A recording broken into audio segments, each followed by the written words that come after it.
안녕하세요. 김전입니다. 오늘 우리가 본 말씀에는 여호수아가 연합군을 소탕하는 내용이 담겨져 있습니다. 우선 스토리를 한번 살펴보겠습니다. 1절과 2절입니다. 그때에 아도니세덱이 예루살렘의 왕으로 있었습니다. 그는 여호수아가 아이를 점령하고 그 성을 완전히 파괴시켰다는 이야기를 들었습니다.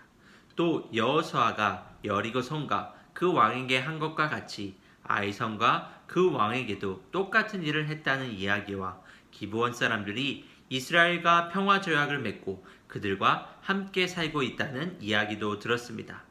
아도니세덱과 그의 백성은 이 일 때문에 매우 두려워했습니다. 지금 상황을 살펴보면 이스라엘은 여리고를 무너뜨리고 정복하였습니다. 그리고 아이성도 점령하였습니다. 이 소문은 꼬리에 꼬리를 물어 온 나라에 퍼졌습니다. 그래서 주변 나라들은 여호수아와 이스라엘을 두려워하고 있는 상황입니다. 하지만 가만히 앉아서 당할 수 없다고 생각한 주변 나라들은 서로 힘을 합치기로 합니다.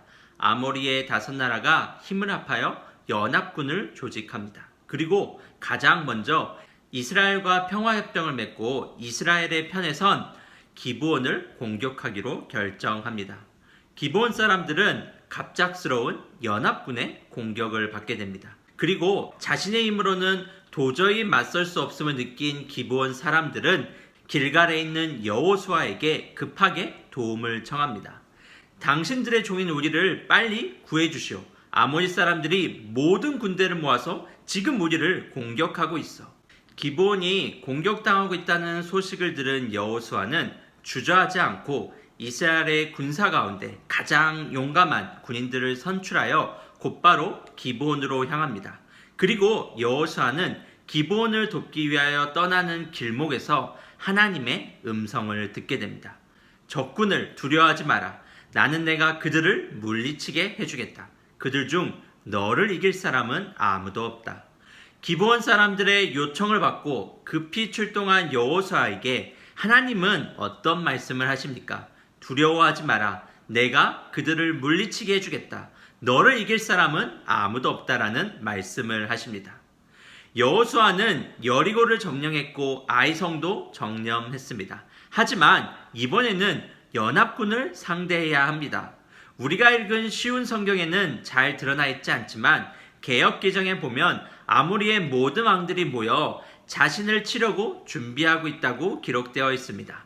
아모리의 모든 왕들이라고 표현하고 있습니다. 5나라가 이스라엘과 맞서기 위해서 힘을 모았습니다. 여호수아는 분명 여리고를 정복했고 아이성을 정복했습니다. 하지만 이번에는 5나라입니다. 5나라가 군대를 모았는데 어떻게 두려움이 없겠습니까? 왜 두렵지 않겠습니까? 그런 여호수아에게 하나님은 어떻게 말씀을 하고 계십니까? 두려워하지 말라. 내가 그들을 물리쳐 주겠다고 말씀하십니다. 좀 더 보도록 하겠습니다. 여호수아는 용기를 얻고 밤새 쉬지 않고 달려서 기브온에 도착합니다. 그리고 여호수아와 그의 군대는 주저함 없이 바로 연합군을 향하여 공격을 퍼붓습니다. 10절을 보겠습니다.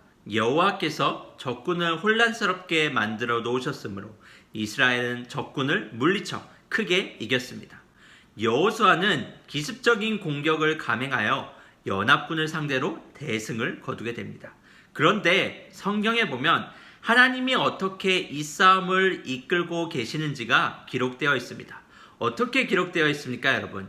하나님께서 이미 적군을 혼란스럽게 만들어 놓으셨다고 기록되어 있습니다. 사실 전쟁에서 기습적으로 공격하여 승리를 하기 위해서는 상대방의 전력을 파악하고 있어야 하고 전장의 지형적, 환경적 상황을 잘 알고 있어야지만 펼칠 수 있는 작전입니다. 그런데 여호수아는 사전 조사도 없었고 밤새 먼 거리를 달려와서 체력에 여유가 있지 않음에도 불구하고 공격을 했고 대승을 거두었습니다. 그 이유가 어디에 있습니까? 하나님이 모든 상황을 주관하셨기 때문입니다. 내가 그들을 물리치도록 만들어 주겠다고 약속하신 하나님께서 이미 연합군을 흐트러뜨리고 혼란스럽게 만들고 어지럽게 만들었기 때문에 여호수아는 대승을 거두게 된 것입니다. 마지막으로 12절과 13절을 보겠습니다. 그날 여호와께서 이스라엘 사람들이 아모리 사람들을 이길 수 있게 하셨습니다. 여호수아는 그날에 이스라엘 모든 백성 앞에 서서 여호와께 말했습니다. 해야 기브온 위에 멈춰서라. 달아 아얄론 골짜기 위에 멈춰서라.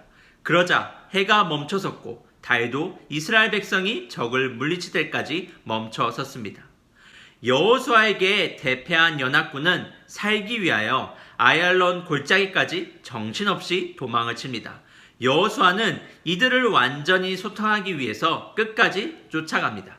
그리고 어떤 명령을 내립니까? 해와 달에게 더 이상 움직이지 말라는 명령을 합니다. 여러분, 여호수아는 갑자기 왜 이런 명령을, 그것도 해와 달에게 명령을 내렸을까요? 여호수아는 자신에게 약속하신 하나님, 그리고 이스라엘을 이끄시는 하나님을 신뢰하며 하나님의 도움을 구한 것입니다. 당시에는 지금처럼 기술이 없었기 때문에 빛이 없는 상황에서 전쟁을 치른다는 것은 불가능에 가까웠습니다.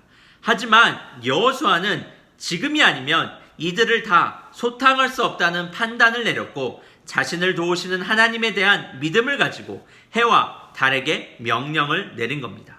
그리고 하나님은 여호수아의 말 그대로 해와 달을 그 위에 멈추도록 하셔서 남은 모든 연합군을 진멸하도록 만드십니다. 하나님은 여호수아에게 내가 승리하게 만들겠다. 그러니 두려워하지 말라고 말씀하셨습니다. 그리고 하나님은 그 약속을 분명하게 지켜내셨습니다. 사랑하는 여러분, 우리는 하나님의 백성입니다. 하나님은 우리를 어떻게 인도하십니까? 먼저 찾아오시고 먼저 약속하시고 먼저 하신 그 약속을 이루시는 분이십니다. 우리에게 당신의 계획을 보여주실 뿐 아니라 그 계획을 이루시는 분 또한 하나님이십니다. 그 안에서 우리가 해야 할 일은 무엇입니까? 하나님을 온전히 신뢰함으로 나아가는 것입니다. 상황과 여건 때문에, 지금 내 주위에 일어나는 일들 때문에, 나의 외적인 모습 때문에, 학교의 환경 때문에 염려하는 것이 아니라 내 안에 하나님의 비전이 심겨져 있음을 생각하고 그 비전을 이루시는 분 또한 하나님이심을 생각하며 앞으로 나아가는 것입니다. 오늘 하루도 우리의 환경이 나를 실망시킬 수 있고 나의 부족한 모습으로 인하여 답답한 순간도 있겠지만 그럼에도 불구하고 나를 통해 하나님이 당신의 비전과 계획을 이루실 것을 기대하며 담대함으로 살아가는 우리 청소년 여러분이 되기를 바랍니다.